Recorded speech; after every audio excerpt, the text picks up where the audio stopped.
25 years ago, a little girl vanished without a trace at a bustling county fair, leaving a family shattered and a community haunted, until a long-hidden secret from a carnival worker finally came to light, changing everything forever.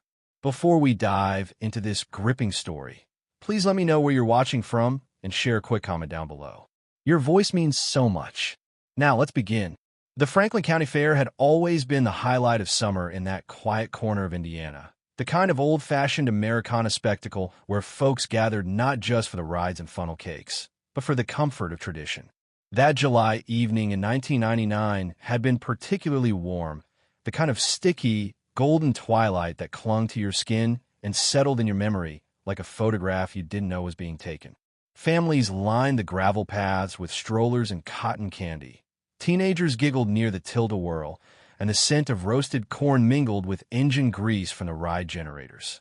In the heart of it all, beneath a string of glowing bulbs swaying gently in the breeze, stood the McAllisters, Doug, Karen, and their bright-eyed 6-year-old daughter, Emily. She wore a sun-yellow dress with white daisies stitched along the hem and her favorite pink sandals, the one she refused to take off even for church.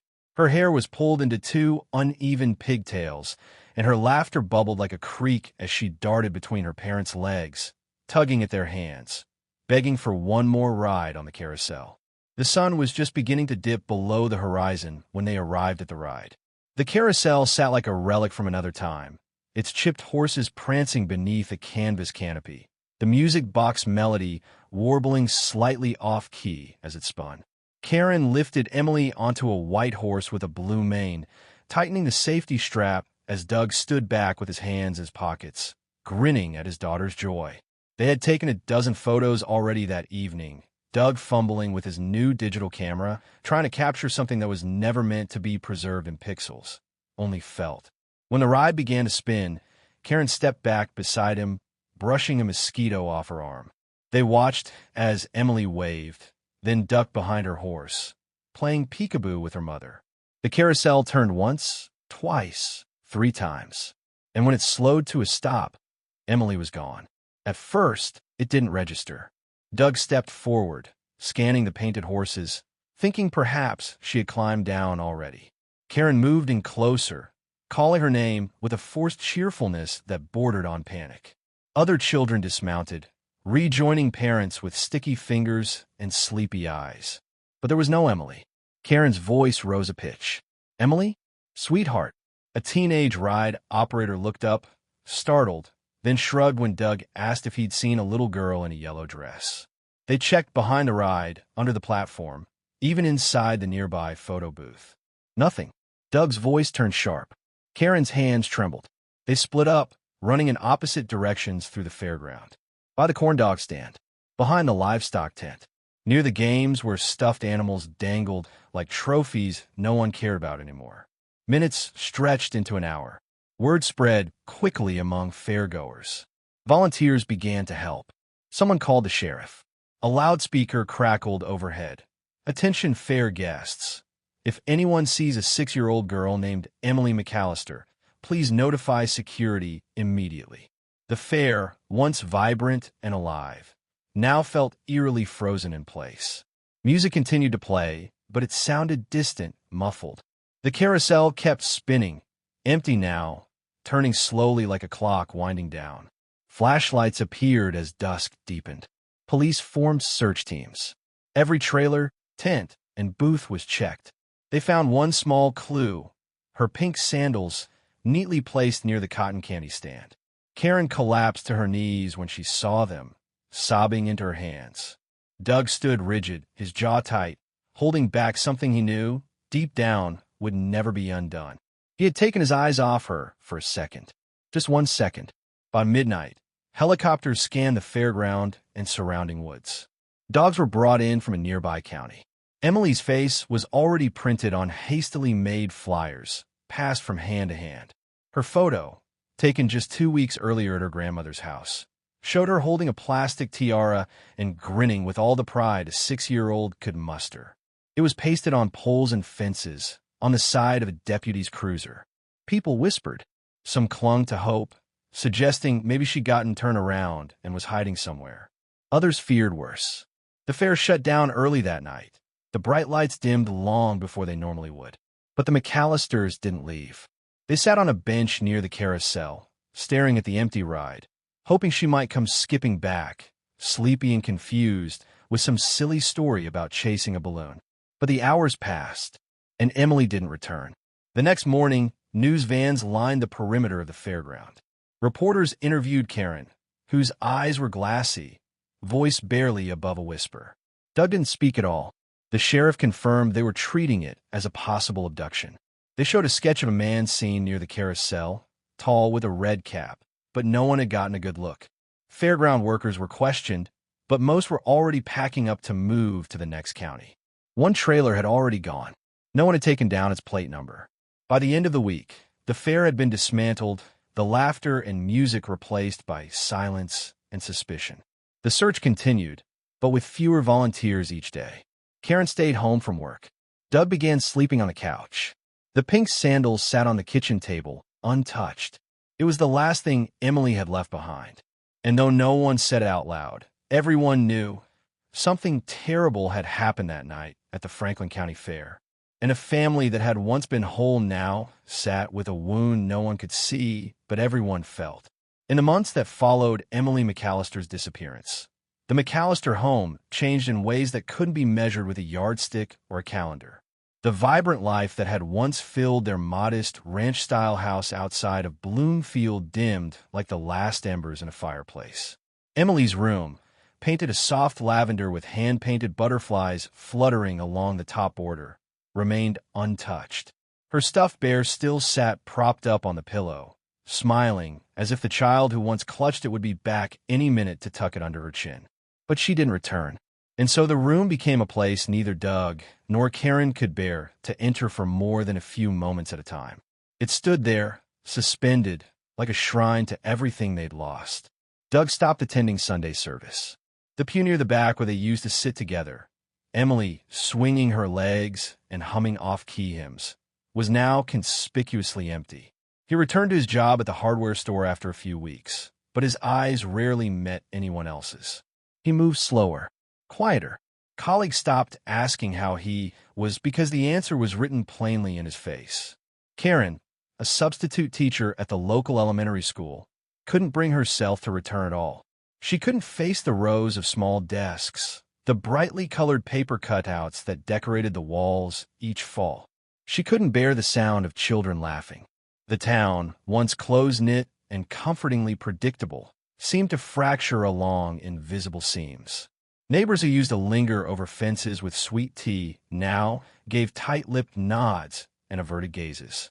Rumors had taken root like weeds. Some whispered about the fair staff. Others pointed fingers at a drifter who'd been seen panhandling weeks prior. There were even those, though they never said it aloud, near Karen or Doug, who quietly wondered if something more domestic had happened. That maybe Emily hadn't wandered off. That maybe it hadn't been a stranger. The sheriff's department followed every lead, every anonymous tip and wild theory. They posted her face on billboards, mailed flyers across state lines, and begged the public to remember her name. But with every passing month, the story grew colder. The police began to look not with urgency, but with resignation. On the one-year anniversary of Emily's disappearance, the local news station ran a short segment. Grainy footage from that night, the faded photo of Emily holding her tiara, and a brief interview with Karen. Her voice cracked as she repeated the words she'd said 100 times. "We just want our daughter back. Please, if anyone knows anything at all, come forward." Doug stood behind her, his hands clenched, eyes unreadable. Afterward, they went home in silence. There were no candles, no vigil, just the sound of wind in the trees and the television playing too loudly in the next room. By the third year, fewer people mentioned Emily's name. The sheriff retired. The carnival returned under a new organizer, though several families refused to go. Doug and Karen had stopped attending altogether. Their marriage, once held together by shared sorrow, began to fray at the edges. Arguments flared over nothing. Burnt toast, a missed phone call, the way one of them sighed too loudly. Eventually, Doug moved into a small apartment on the other side of town. He left behind his wedding ring on the kitchen table and a note that said simply, "I can't keep pretending anymore." Karen stayed. She kept the house exactly as it was. Emily's sandals remained on the kitchen shelf. Her school photo still hung by the door. Every morning, Karen placed a hand on the frame and whispered, "Good morning, baby," as if her voice might travel across whatever distance separated them. Friends urged her to let go, to pack up the room, to move on. But Karen clung to routine like a life raft, afraid that letting go would be the same as admitting her daughter was never coming home. Years turned into decades. The world changed. Phones became smart, cameras sharper, and the news cycle faster. But Emily's story remained frozen in time. Occasionally, a well-meaning podcaster or internet sleuth would revive the case, hoping to uncover something the authorities had missed. Karen would agree to interviews now and then, her voice calm, measured, more composed than before. But her eyes always gave her away. There was still that quiet desperation, that aching hope woven into every word. Doug, for his part, drifted further into the background. He took up carpentry, kept to himself, and rarely spoke of the past. Once, in a rare moment of honesty over coffee, he told a friend that he often dreamt of Emily, but never as she was the night she vanished. In the dreams, she was older, a teenager sometimes, or a woman in her 20s. She'd look at him and smile, but never speak. Then she'd walk away into a fog he couldn't follow. He always woke up with tears on his cheeks. And so, life went on in that quiet Indiana town. The fair returned each summer, though it never quite regained its old magic. Parents kept a closer eye on their children. Strangers were watched with more suspicion. The carousel, once the heart of the Midway, had been replaced with a newer, flashier model. The old one had been sold, its wooden horses scattered across the country like forgotten relics. But still, for those who remembered that summer of '99, a sense of unease remained, like a song played off-key that you couldn't quite forget. And then, 25 years later, just after the start of another humid July, the phone rang in Karen McAllister's kitchen. It was early morning. She had just poured her coffee and was staring out the window, watching the birds peck at the feeder. The voice on the other end was unfamiliar, gravelly, uncertain. "Mrs. McAllister?" the man asked. I think I know what happened to your daughter." For a few seconds, Karen said nothing. Her hand gripped the edge of the countertop, knuckles white against the faded laminate.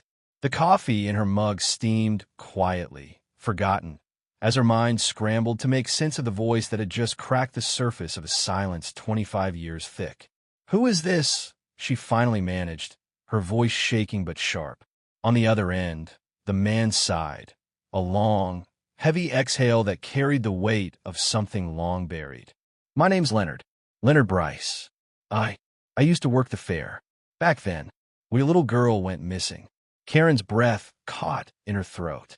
That single night, so many years ago, came rushing back in painful detail. The bright lights, the sound of calliope music, the sticky sweet smell of cotton candy, and her daughter's face beneath a plastic tiara. "Why are you calling me now?" she asked, unable to keep the anger from slipping into her voice. "After all these years?" "I wasn't ready," Leonard said. His voice was hoarse, aged like someone who smoked too much and carried regrets in his chest.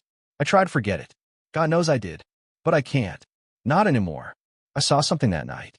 Something I didn't tell the police." A long silence stretched between them, filled only by the hum of Karen's refrigerator and the blood rushing in her ears. "I think it's time you heard it." Karen closed her eyes. She could hear the years in Leonard's voice, feel the shame in every word he held back. Her heart beat like a slow, deep drum inside her chest. "Where are you?" she asked, her tone steady now clipped. "Can you come here? To Bloomfield?" "No," he said too quickly, then softened. "I can't. I'm not well. I got a nurse that comes by a few times a week. Lungs are shot, but I wrote it all down. Every memory I have from that night. I started doing that years ago, thinking maybe one day I'd get the courage. I'll send it to you. Just promise you'll read it. It might not bring her back, but I think it might help you understand." Karen scribbled down the address he gave her, hands trembling. "I'll be waiting," she said, and hung up without saying goodbye. Her knees gave way, and she slid to the floor, clutching the phone to her chest. For the first time in years, something inside her stirred. Hope, fragile and terrifying. 3 days later, a thick manila envelope arrived in her mailbox, postmarked from a rural corner of Missouri. No return address, only a shaky scrawl across the front. For Karen McAllister, I'm sorry. Inside, she found a stack of handwritten pages. The ink faded in places, the corners smudged, as if someone had hesitated over every word. At the top of the first page, underlined twice, were the words, "What I saw at the fair, July 17th, 1999. She sat at the kitchen table, the late afternoon light slanting through the blinds, and began to read. Leonard's account unfolded slowly, each sentence heavy with time. He had worked the ring toss booth that year, just a few stalls down from the carousel. Said he remembered Emily, remembered her because of the tiara. She was wearing it all crooked, like she'd put it on herself, he wrote. She smiled at everyone. One of those smiles that makes you feel like you've known the kid forever. Around 8:30 p.m., he'd taken a short break to smoke behind the food trucks. That's when he saw it. A man, maybe late 30s, average build, wearing a faded Cubs cap pulled low, talking to a little girl who matched Emily's description near the exit fence. At first, I thought it was her dad, Leonard wrote. He bent down to her level, like he knew her. But then I noticed her body language. She looked scared, real stiff. He took her hand, and she didn't take his. Leonard said he started to walk over, something in his gut telling him it wasn't right. But the man saw him, straightened up, and pulled the girl through a gap in the chain-link fence behind the prize trailers. By the time I got there, Leonard wrote, they were gone. Just gone. Like smoke. He didn't tell the police that night. I was on parole, he confessed. Didn't want any trouble. Didn't want them looking too close at me. So I stayed quiet. And I've hated myself for it every day since. Karen's hand shook as she read those words, tears blurring the page. She had spent years wondering if anyone had seen her daughter leave. If there had been one pair of eyes that could have stopped it. And now here it was. Confirmation. Not closure, but a piece of the puzzle she'd been building in the dark. At the bottom of the last page, Leonard had written, there's more. Something I never told a soul. About the man I saw. I'll write again. If my hands let me. Karen folded the pages back into the envelope, her mind spinning. She wanted to scream, to cry, to drive to Missouri and shake answers from Leonard with her bare hands. But instead, she sat there in the fading light, whispering her daughter's name. Not like a prayer, not anymore, but like a promise. That night, she pulled Emily's old scrapbook from the hall closet and began flipping through the pages. There were photos from birthday parties, school plays, even a blurry shot of Emily holding up that tiara at the fair. In the corner of one page, something caught Karen's eye. A man's face, barely in frame, wearing a baseball cap. She hadn't noticed him before. Her breath hitched. Could it be? She turned back to Leonard's letter. Faded Cubs cap. She stared again at the photograph. The man's eyes were half hidden, but his stance, his expression, it wasn't nothing. And suddenly, Karen realized this wasn't the end. It was the beginning of something long overdue. The morning sun filtered softly through the curtains, casting long shadows across Karen's kitchen floor. She sat at the same table where she had read Leonard's letter the night before, clutching the photograph again in her trembling hands.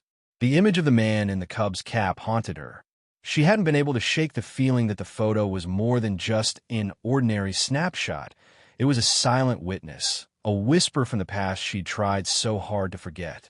She traced the outline of the man's face with her fingertip, the edges worn from years of handling the scrapbook. For a moment, her mind drifted back to the summer of 1999, to that humid July evening at the county fair when laughter and music had filled the air, masking the terrible silence that would follow. The carousel had spun relentlessly, bright lights blurring into one another like distant stars, and somewhere in that chaos, her daughter had vanished. Karen's thoughts were interrupted by the soft chime of the phone. She barely recognized the number on the screen. It was a detective from the local police department, someone she hadn't heard from in decades.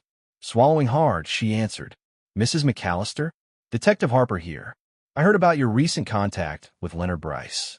His voice was cautious but firm. I wanted to check if you shared that letter with anyone else. Karen's pulse quickened. No, just me, she replied. Why? Is there something new? Detective Harper hesitated.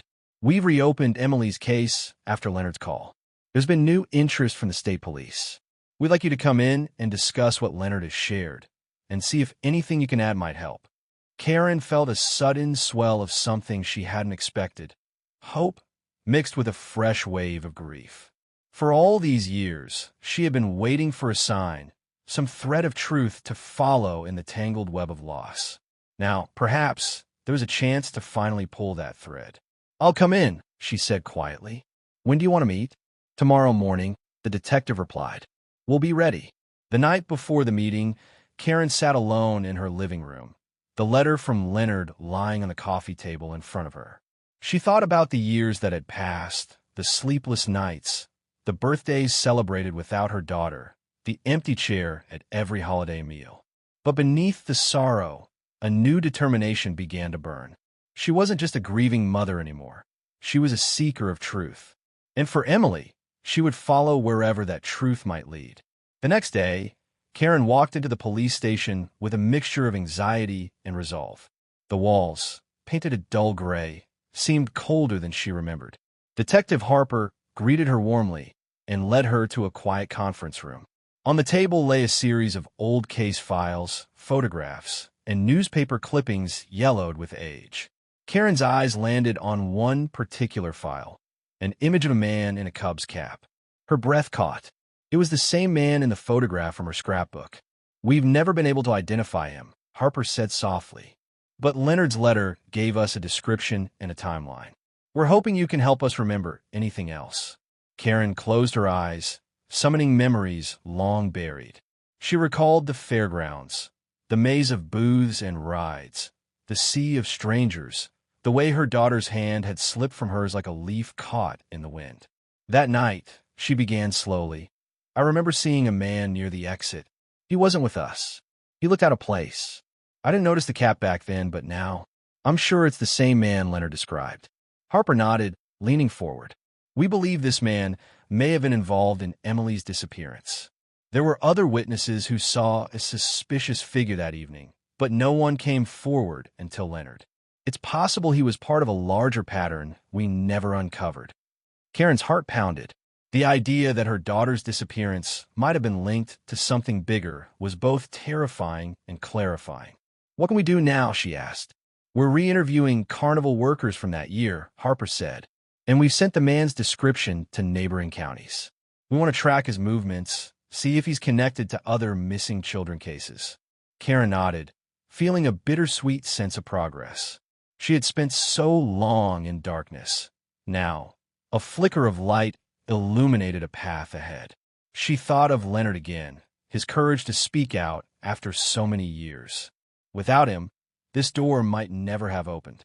But she also knew this was only the beginning. The road to answers would be long, painful, and uncertain. That evening, back at home, Karen carefully reread Leonard's letter once more. She found a second envelope tucked inside, smaller and less worn. Inside was a brief note. I'll send you more soon. Be careful. Some people still watch the fair. Her breath caught. Who was watching? And why? Karen set the note down and stared out the window into the darkening sky. The county fairgrounds were silent now, empty of laughter and music, but in her mind, the echoes of that summer night stirred restlessly. Somewhere in the shadows, the truth waited, waiting for her to find it. Karen lay awake that night, the dim glow of the bedside lamp casting faint shadows on the walls. The note from Leonard weighed heavily in her mind. Some people still watch the fair. Those words clung to her like a whisper in the dark, stirring unease she hadn't felt in years. Who could be watching? Who else had secrets buried beneath the cheerful lights and bustling crowds of that summer night? The county fair had always been a place of joy and laughter, but now it seemed cloaked in a hidden menace, a shadow lurking just beyond the surface. The next morning, Karen found herself unable to focus. Her thoughts kept circling back to Leonard's revelations and a mystery man in the Cubs cap. She poured herself a second cup of coffee and sat down at her kitchen table, determined to piece together what little she knew. She pulled out the old newspaper clippings she had saved from the original investigation, their yellowed edges brittle with age. Each headline screamed tragedy and frustration.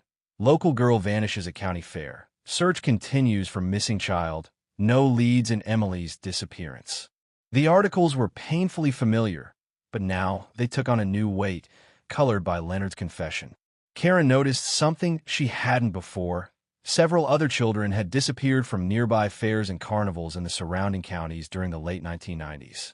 None of the cases had been linked, but the similarities were striking. The time of night, the presence of a man seen lingering near exits, and the absence of witnesses willing to come forward.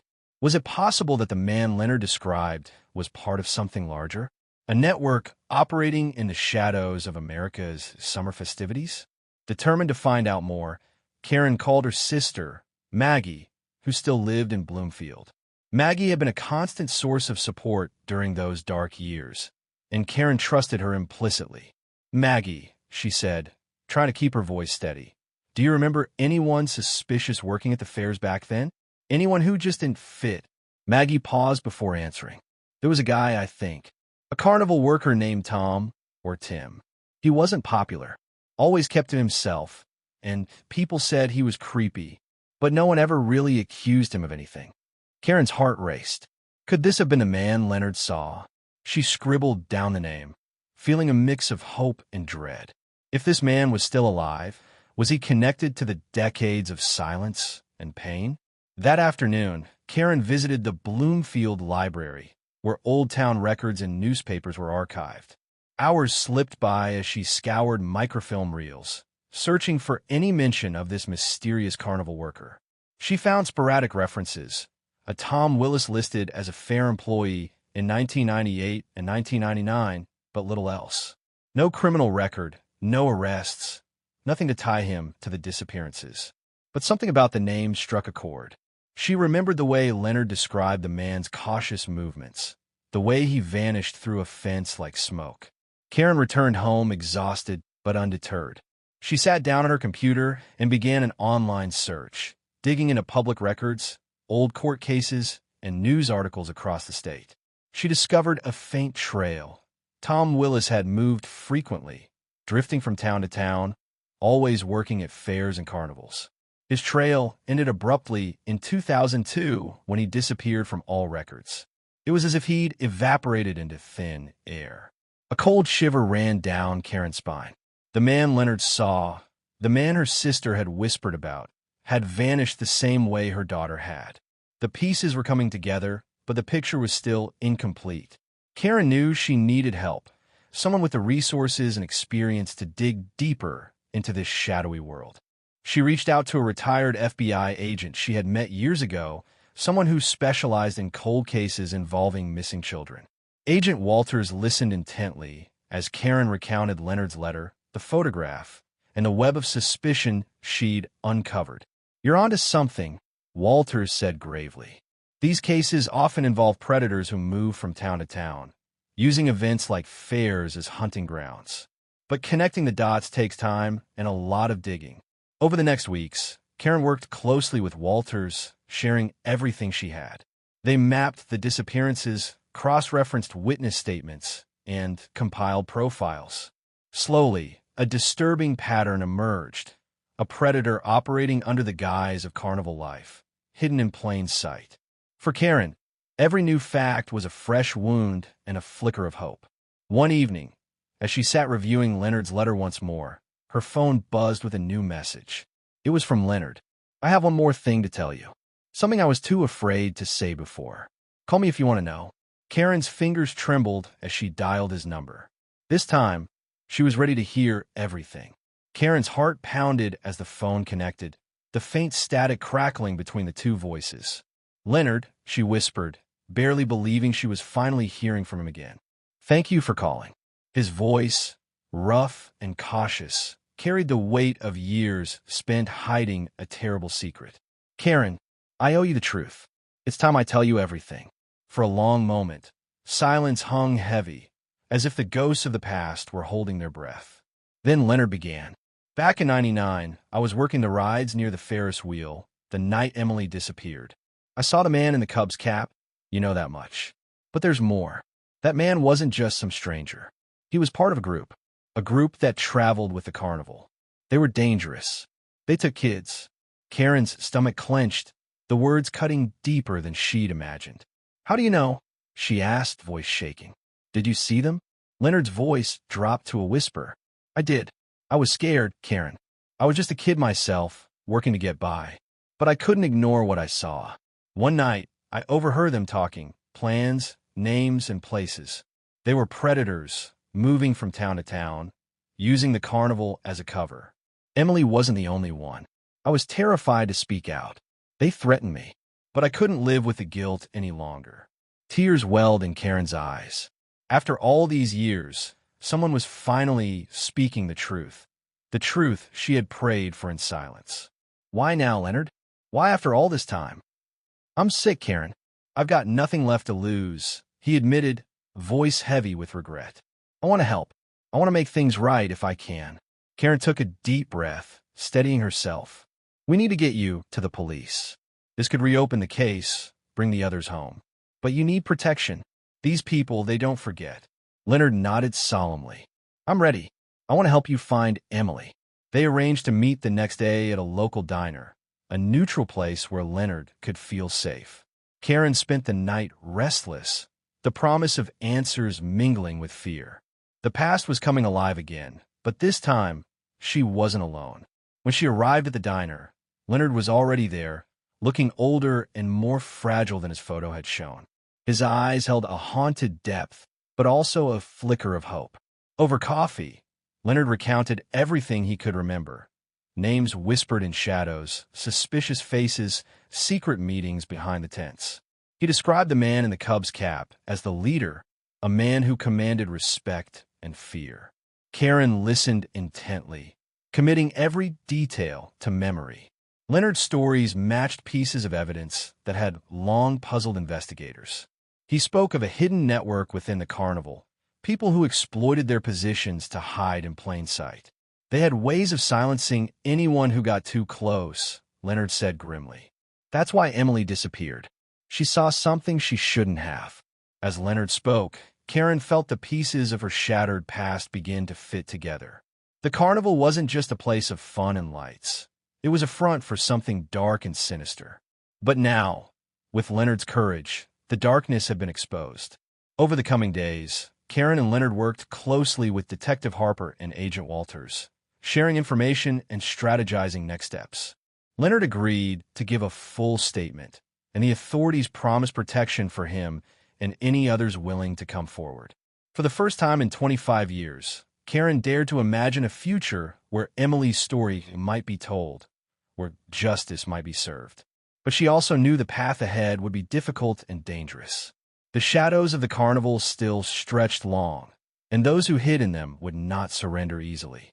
That night, Karen sat by her daughter's empty room, a small beacon of hope glowing in her heart. Leonard's confession had opened a door that had been sealed for too long. Now it was up to them to walk through it, into the light, into the truth.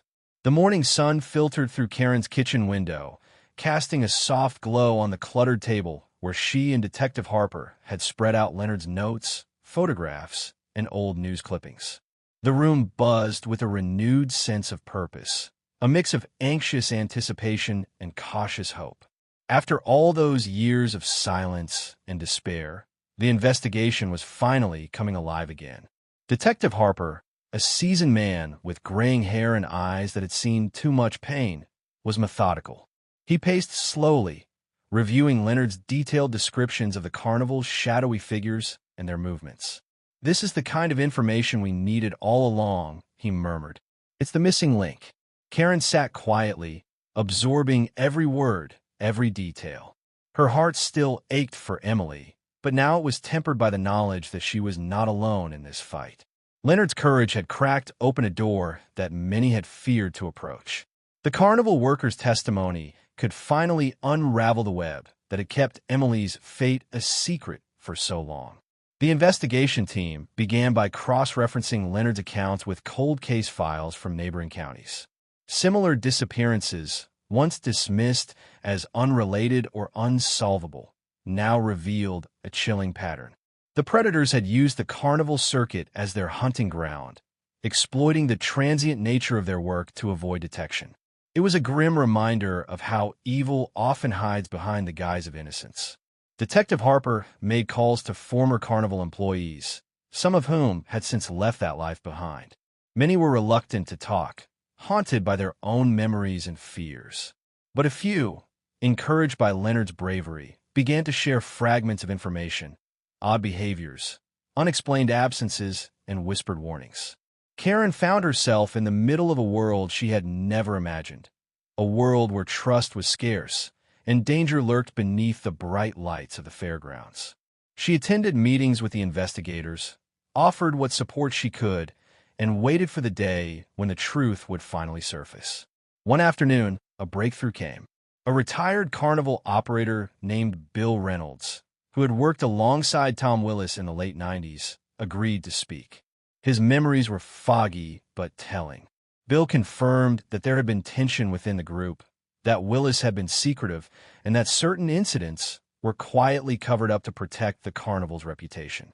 Bill hinted that Willis had fled after a dispute over something serious. With this new lead, the team pursued every avenue to track Willis's whereabouts. Public records, old addresses, phone numbers, all dead, and until a fresh tip came from a small town several states away. A man fitting Willis's description was seen working at a county fair several years after he disappeared from Bloomfield. Karen felt a mixture of hope and dread. The man Leonard described, the man who might hold the key to Emily's disappearance, was still out there, possibly hiding in plain sight. The urgency to find him grew with every passing day. The local police prepared to coordinate with authorities across state lines. Leonard agreed to participate in a lineup, hoping to identify Willis once and for all. Karen watched as the wheels of justice began to turn, slow but steady. That evening, as the sun dipped below the horizon, Karen sat on her porch, clutching a worn photograph of Emily. The years of waiting, the sleepless nights, the unanswered questions, all seemed to converge in this fragile moment. She whispered a prayer, not just for her daughter, but for all the children lost and the families left behind. The investigation was far from over, but for the first time in decades, Karen dared to believe that justice might come, and that the light could finally pierce through the darkness of the past. The days that followed felt like a strange, uneasy dream for Karen. The authorities had confirmed that Tom Willis, the man Leonard had identified as the leader of the shadowy group, was still alive and possibly still working somewhere along the Carnival circuit. Despite the passage of a quarter-century, the possibility of finding him alive and finally uncovering Emily's fate kept Karen on edge, restless and wary, unable to shake the weight of anticipation and dread. Detective Harper and his team expanded their search to fairs and carnivals across multiple states, relying on Leonard's descriptions and tips from past carnival workers.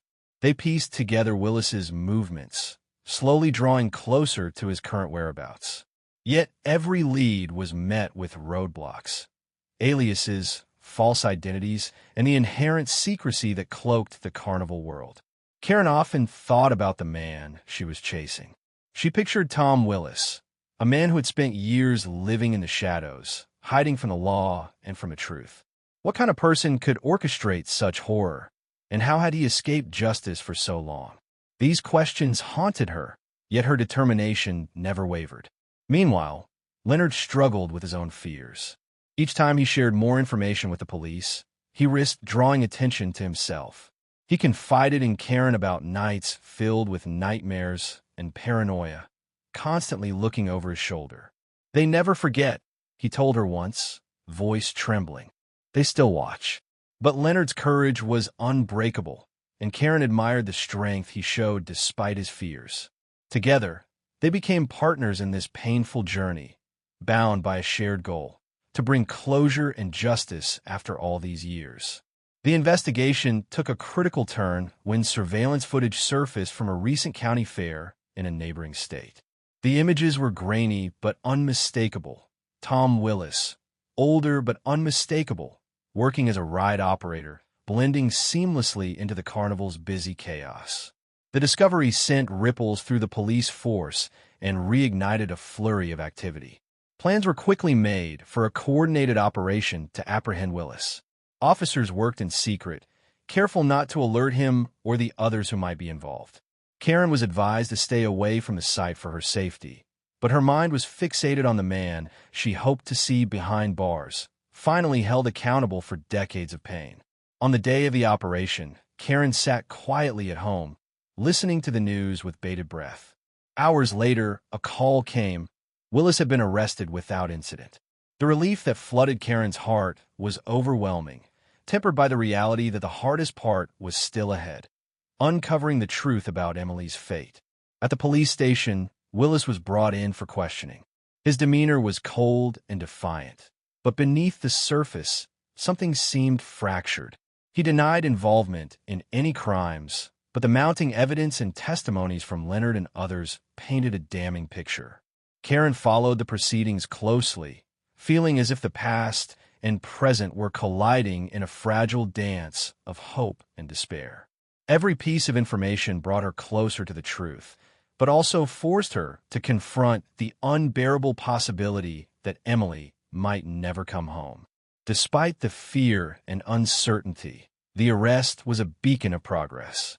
After 25 years, the nightmare that had consumed Karen's life was finally confronting reality.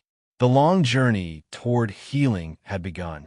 The interrogation room was cold and unwelcoming, its walls closing in as the hours passed. Tom Willis sat across from Detective Harper, his face a mask of defiance and weariness, yet the weight of decades spent in hiding was beginning to show beneath the surface. Karen, though not present, felt the gravity of this moment ripple through every phone call and news update she received. This was the moment that could shatter the silence of 25 years and bring light to the darkness that had consumed her family. Detective Harper, a patient man accustomed to unraveling long-buried secrets, started slowly, pressing Willis with facts, dates, and eyewitness accounts that the man could no longer deny. The room was thick with tension as the man's walls began to crack, small fissures revealing glimpses of truth in between deflections and silence. After hours of relentless questioning, Willis finally slumped back, exhaustion overtaking his defenses. His voice was low and gravelly as he muttered fragments of confession. The carnival, the hidden corners, the moments no one was meant to see. He admitted the truth of Emily's abduction. It was a crime born from greed, fear, and cruelty, carried out by a group that used the carnival's transient nature to prey on the innocent. Karen, hearing of the confession, was swept by a tide of emotions: relief, sorrow, and a fierce longing for the daughter she had lost. The details Willis provided were chilling yet vital, painting a vivid picture of the events that had stolen Emily from her life. He spoke of hiding places deep within the carnival grounds, secret dealings, and the fear that kept everyone silent. The confession was a turning point, transforming the investigation from a hunt into a mission of recovery and justice. Authorities mobilized to search the locations described, hoping against hope to find evidence, perhaps even Emily herself. Karen stood by, her heart both breaking and healing in the wake of the truth finally coming to light. The community, once resigned to the tragedy as a closed chapter, began to rally with renewed hope and solidarity. Support poured in from neighbors and strangers alike, united by the belief that the darkness could be overcome by persistence and truth. For Karen, the confession was bittersweet. It answered long-held questions, but also opened old wounds. Every memory of Emily's laughter, her bright eyes, and that fateful day at the fair came rushing back. The path forward was uncertain, but at last, it was illuminated by the light of truth and the possibility of closure. The morning air was crisp and heavy with anticipation as a team of investigators, led by Detective Harper, arrived at the abandoned carnival grounds Leonard had described. Years of neglect had transformed the place into a tangled maze of rusting rides and crumbling tents, silent witnesses to the secrets they now hoped to uncover. Karen stood nearby, clutching a faded photo of Emily, her heart pounding with a mix of hope and fear.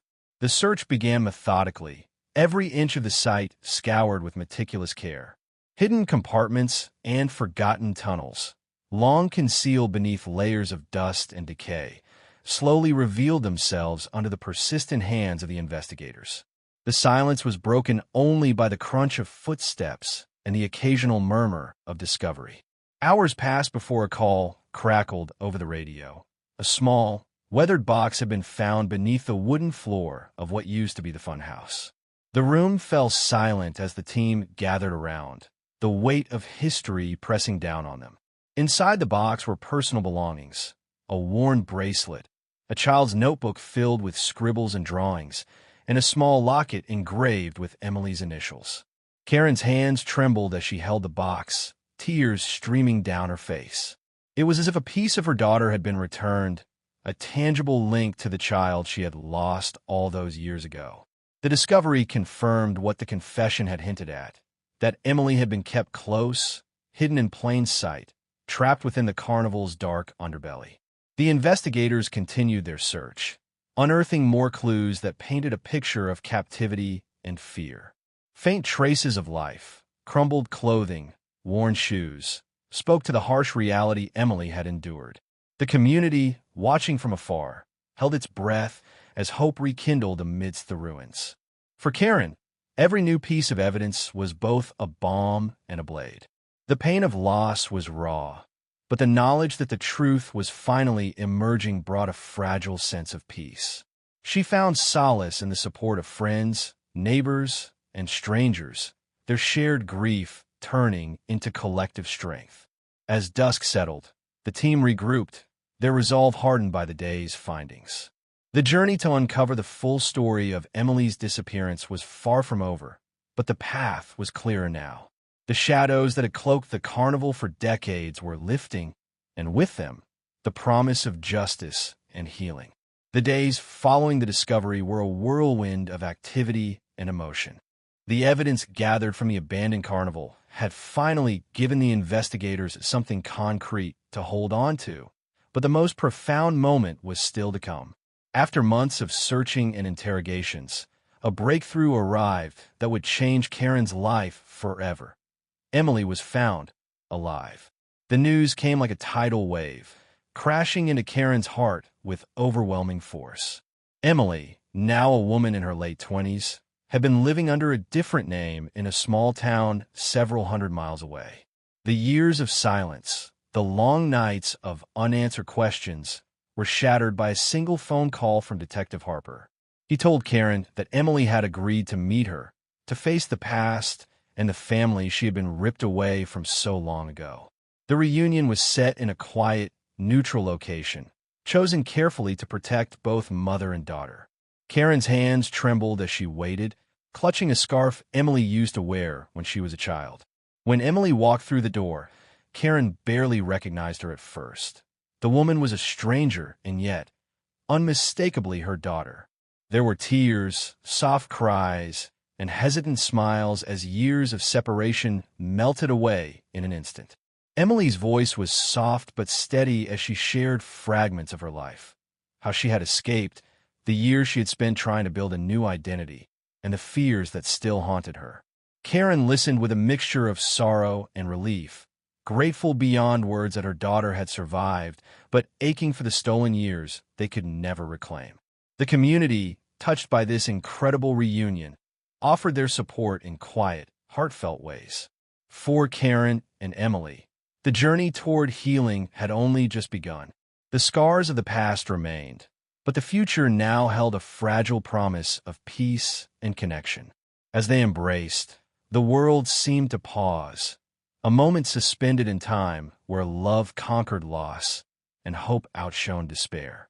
The story that had haunted the county for a quarter of a century had finally found its heart. The days after Emily's return were filled with a mix of tender moments and difficult conversations.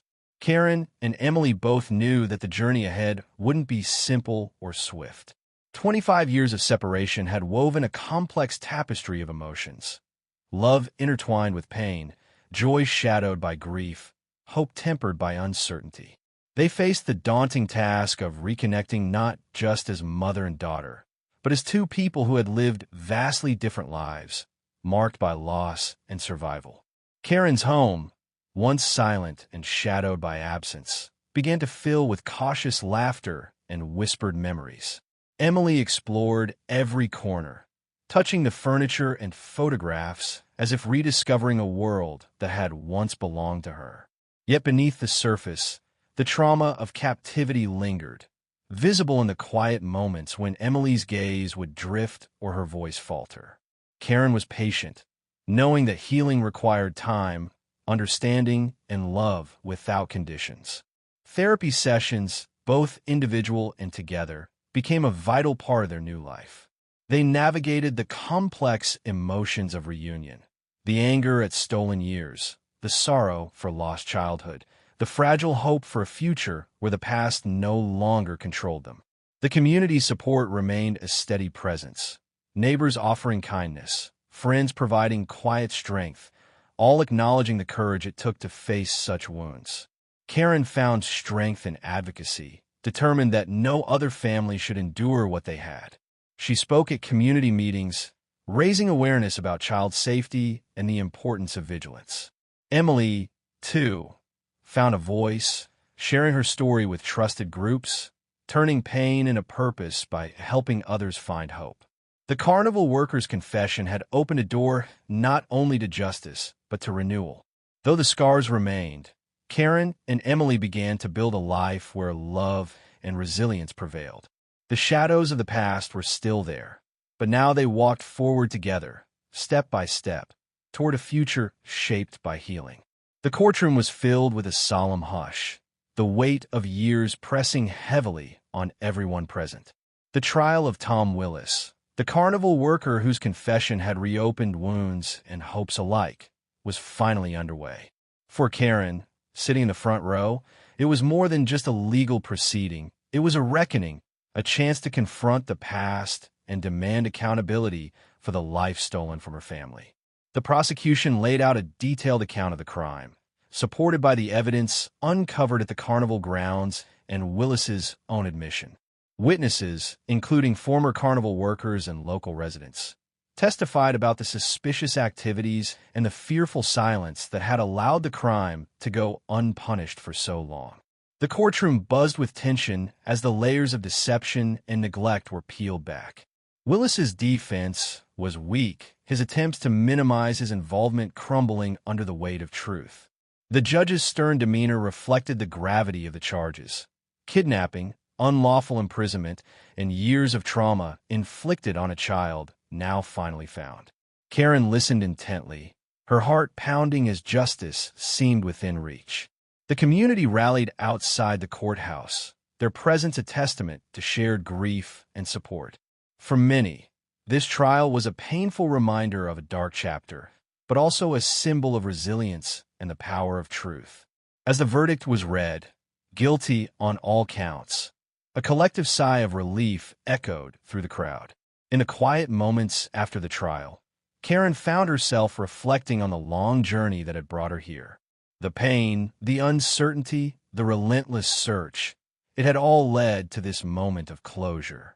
Though scars would remain, there was a profound sense of peace in knowing justice had been served. The story of Emily's disappearance and return became a beacon, a reminder that even in the darkest times, hope and perseverance can light the way.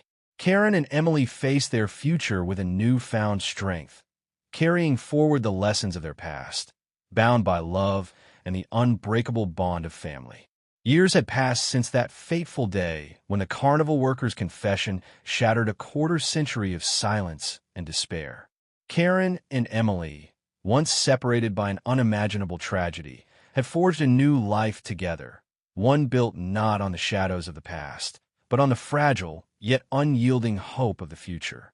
Their journey was a testament to resilience, a story woven with threads of heartbreak, courage, and ultimately, redemption. The county fairgrounds, once a place of laughter now tainted by loss, have been transformed. The community came together to create a memorial garden, a quiet sanctuary dedicated to missing children, a place where families could remember and find solace. Karen was invited to speak at the dedication, her voice steady as she shared her story, not as a tale of sorrow alone, but as a beacon of hope for those still searching. She spoke of the power of never giving up, of the strength found in community, and the importance of vigilance to protect future generations. Emily, too, had found her calling. Drawing from the depths of her own experience, she worked with organizations dedicated to helping survivors of abduction and abuse. Her advocacy was powerful and heartfelt, offering comfort to those navigating the dark corridors she once walked. Through speaking engagements and quiet mentorship, Emily gave voice to the voiceless, turning her pain into a purpose that reached far beyond their small town. Together, mother and daughter embraced the complexities of their renewed relationship, honoring the past but refusing to be defined by it. Their story rippled through the community, a reminder that even in the darkest moments, the human spirit's capacity to heal and rebuild is extraordinary. As the sun set on the anniversary of Emily's disappearance, Karen and Emily stood hand in hand in the memorial garden. The gentle breeze whispered through the trees, carrying with it a promise that every lost child mattered, that every search was worth the hope it inspired. Their journey was far from over, but the future glimmered with the light of a new beginning, forever shaped by love, courage, and the enduring strength of family. Thank you so much for joining me on this journey through a story of hope, resilience, and the unbreakable bond of family. I hope this tale touched your heart as much as it did mine, reminding us all that even in the darkest times, love and courage can light the way forward. If this story moved you, please take a moment to like the video and subscribe to the channel. It really helps us bring more heartfelt stories like this one to you. I'd also love to hear from you. Please leave a comment below sharing your thoughts or any stories of hope and healing that have inspired you. Your voice matters here, and together, we create a community that supports and uplifts each other. Thank you again for watching, and I can't wait to share more meaningful stories with you soon.